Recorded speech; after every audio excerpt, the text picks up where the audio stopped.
I'm a sophomore at Princeton School. I'm Sweta. I'm a molecular biology major. So this is our last forum of the year, so we're really excited that you all came out today. So Princeton's talk started last year to kind of provide a forum for students to talk about all kinds of different ideas and topics, and today we have 4 speakers lined up for you. So without further ado, we'll get ready for our first speaker, Nusrat Ahmed. And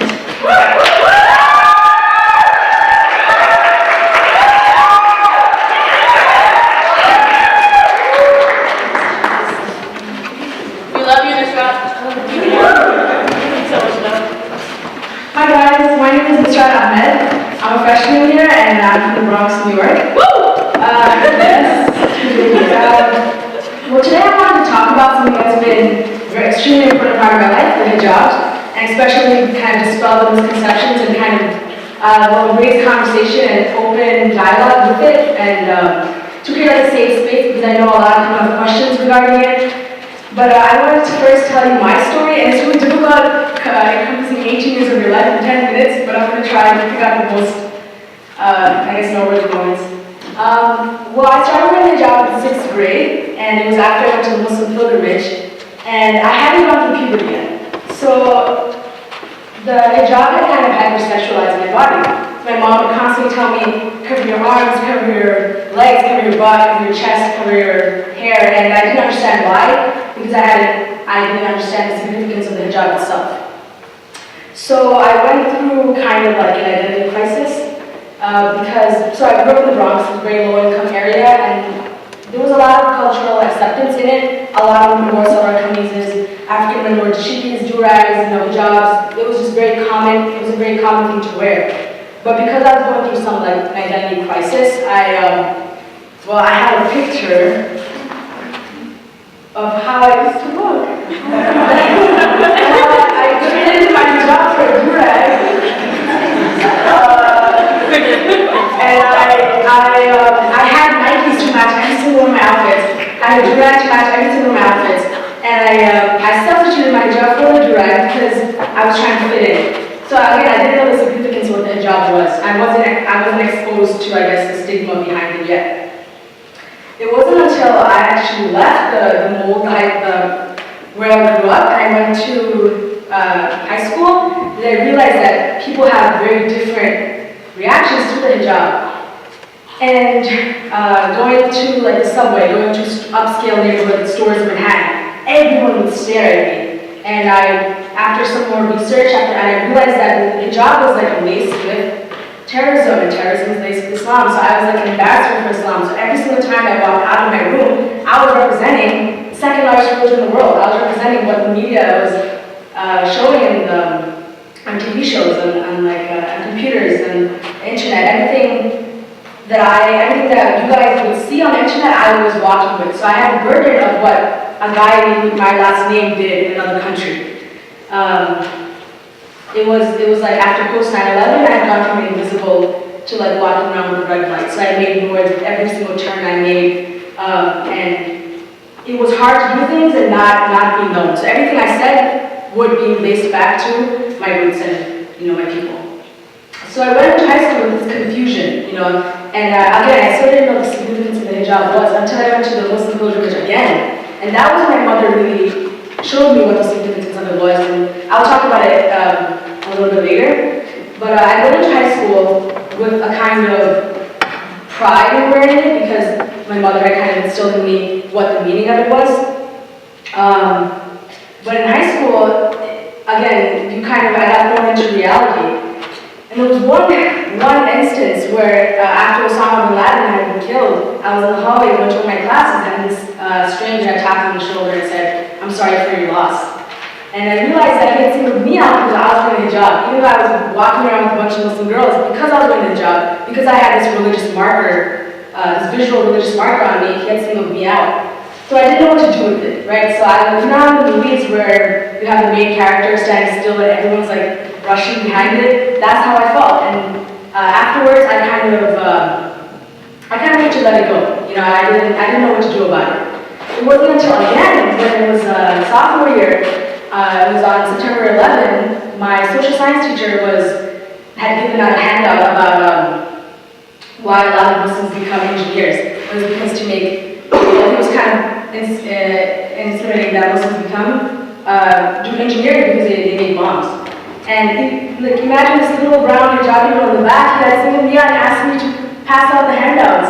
And I wasn't even in the front. You know, you usually ask the person in the front to pass out papers. I was hiding behind my friends because I was nervous. It was my birthday too, so I never celebrated my birthday when I was because I didn't think it was, well, I just didn't, out of that respect. But he had singled me out and I was so humiliated. But again, I did nothing about it. Then I started doing a lot of leadership activities because that's just how I was bred. My mom would constantly tell me, be educated, you know, do the things that she wasn't able to do. And because I was in these leadership positions, I was a poster child for the jobbies. And they would ask me a bunch of questions, right? They would ask me, are you bald in there? Did your father beat you into wearing it? Do you shower with it on? Do you sleep with it on? And when someone is constantly being asked these questions, you start wondering, wow, people really don't know anything about the hijab. So then it was like that realization when I realized, okay, I had to do something about it. So I started to wear the hijab day in high school, like the annual hijab day, and it was really successful. And but more guys wear their hijab than girls. But it was a great sense of solidarity, and people did come and ask questions. And even though some of the questions were extremely ignorant and naive, it was like a very open, judgment-free zone. So it was like it was a good opportunity to lead senior year with this, giving this idea in high school that, okay, the hijab is actually a liberating form of clothing.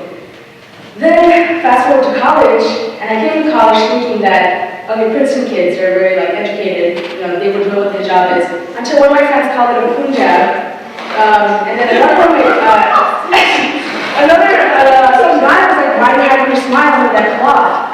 Or, and then there's just one other hijabi girl in my freshman year, in my whole freshman year, and people would always get us mixed up, even though we were completely different people.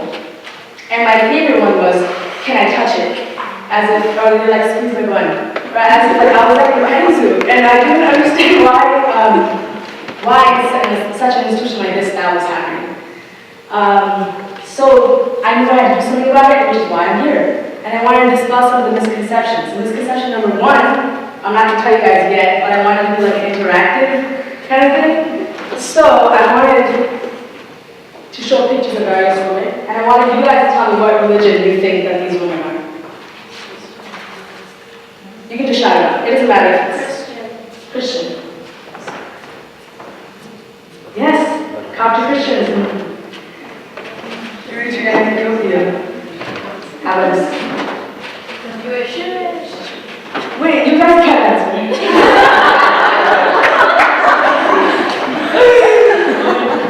Yes, Orthodox Jewish women. Islam? Yemenite Jewish women.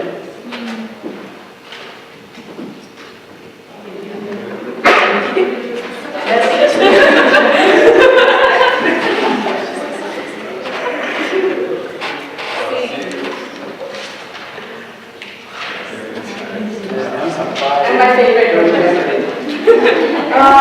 so I think this really does show that a lot of what we think that Islam is holds a lot of the hijab, but in fact the hijab goes for many different religions, so it's not just exclusively Muslims, right? Well, this goes to my next section, like the double standards, right? So if a Christian nun is able to wear a veil and be considered devoted, why is a Muslim woman who wears a veil considered oppressed? Right? So okay, next misconception is the fact that we go through the law is the fact, who do we wear it for? You know, the misconception is that we wear it for men. We wear it so that we can help men out so that they don't have to be, I guess, lustful. That's completely wrong. We actually wear it because God tells us to wear it. Islam literally means submission to God, right? So we do everything that He said because He has infinite wisdom. So the declaration of faith is actually La ilaha illallah Muhammad Rasulullah. There is no God but God. Muhammad is the messenger of God. So because it's in the Quran, it tells us to wear the hijab, we wear the hijab. It's not because of men. It's not because we're not feminists. It's not because we're subservient to men. We wear it because God tells us. And God is infinite in wisdom. The reason why we wear it a lot is because of modesty purposes. Also because, going back to the fact that He knows us better than we know ourselves. So there's a reason why He would tell Muslim women to cover. But another misconception is that Muslim men also have to cover. There's like different coverings for Muslim men as there is for Muslim women. So there's a lot of equality in that subject.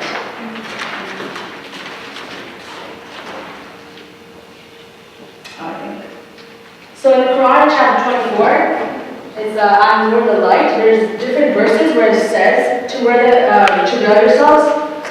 So I guess just to go into the equality aspect, say to the believing men that they should cast down their glances and guard their private parts by being chaste. That is better for them. Same thing is said for women. And then not display their beauty except what is apparent, and that they should place their kumar over their blossoms. And kumar is covered, cloth. And then John Labib goes to the next misconception, how the hijab is just covering on your head. It's actually covering also on your heart, meaning your character is a reflection of your inner self. So it's not, you're literally not just wearing a cloth over your head, you're wearing a cloth over your heart. So what you say, what you see, everything will be accounted for. So you're basically wearing this covering over your whole body. And I think the final misconception is the fact that if you don't wear the hijab, then you get stoned. Or, we find a lot of these Muslim countries where women are stoned for not wearing it, or they're thrown into jail. That's not Islam, that's patriarchy, right? But we confuse these things. There's a lot of extremes. Like in my writing, someone was talking about the French bans on hijab, and I told her, if she's against the French ban on hijab, is she against the mandatory hijabs in Iran? Right, so then there's two extremes, and we're looking for a middle ground. The hijab is a hijab when it is done on your own. You make the intention for you and for God, right? You don't make it because your mom tells you. You don't make it because your husband tells you. You don't make it because the government tells you. You do it because you want to have a spiritual connection with God, right? So the hijab to me is like, it's an outward manifestation of my inward spirituality. So I wear it because I want to. It's my choice. I feel liberated by wearing it. And no one's forcing me to wear it. My mom would tell me, wear the hijab, but I could easily not wear it tomorrow. I could easily go home right now and take it off, come back and continue the speech. Am I going to do that? No. Because I'm choosing to wear this hijab, right? And there's a fine line between choosing it and being forced. Being forced to do anything when it's not for the sake of God is not so. I guess some ending takeaways I would like to share with you guys is the fact that a lot of times in the media, a lot of people think that they can talk on behalf of hijabi women, but they never really ask the hijabi women themselves, what do you think about this, right? This hijab is not a political statement. I'm not wearing it to make all of you guys hijabis. That's not my intention. My intention isn't to, it's not a form of male subservience, me being subservient to men. It's not a litmus test for my religiosity. Just because I wear a hijab doesn't mean that I'm a perfect Muslim. You take steps, and I'm at one step right now, and there's so many more steps to go to, right? But everyone's modest in different ways. The hijab is just one of them. And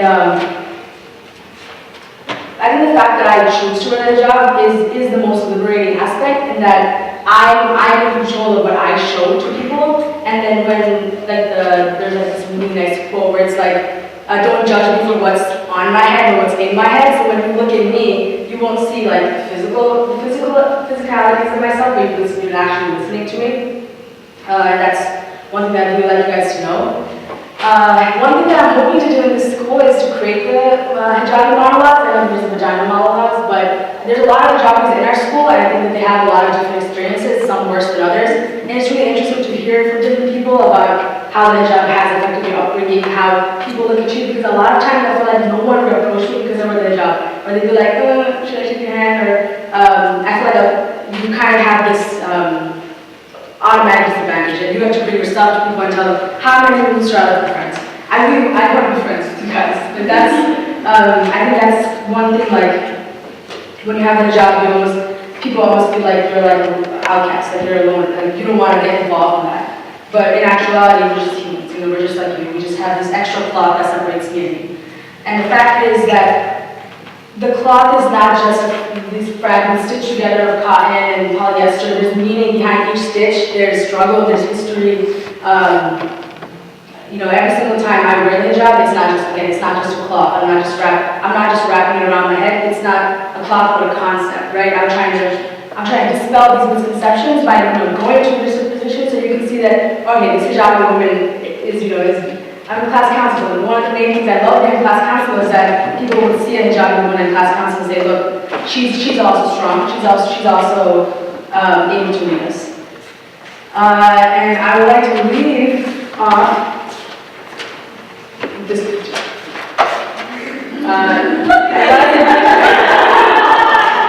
Thank you so much for listening. I really appreciate all your attention coming out. I love you guys so much. And I hope that this really was beneficial and that you guys can continue these conversations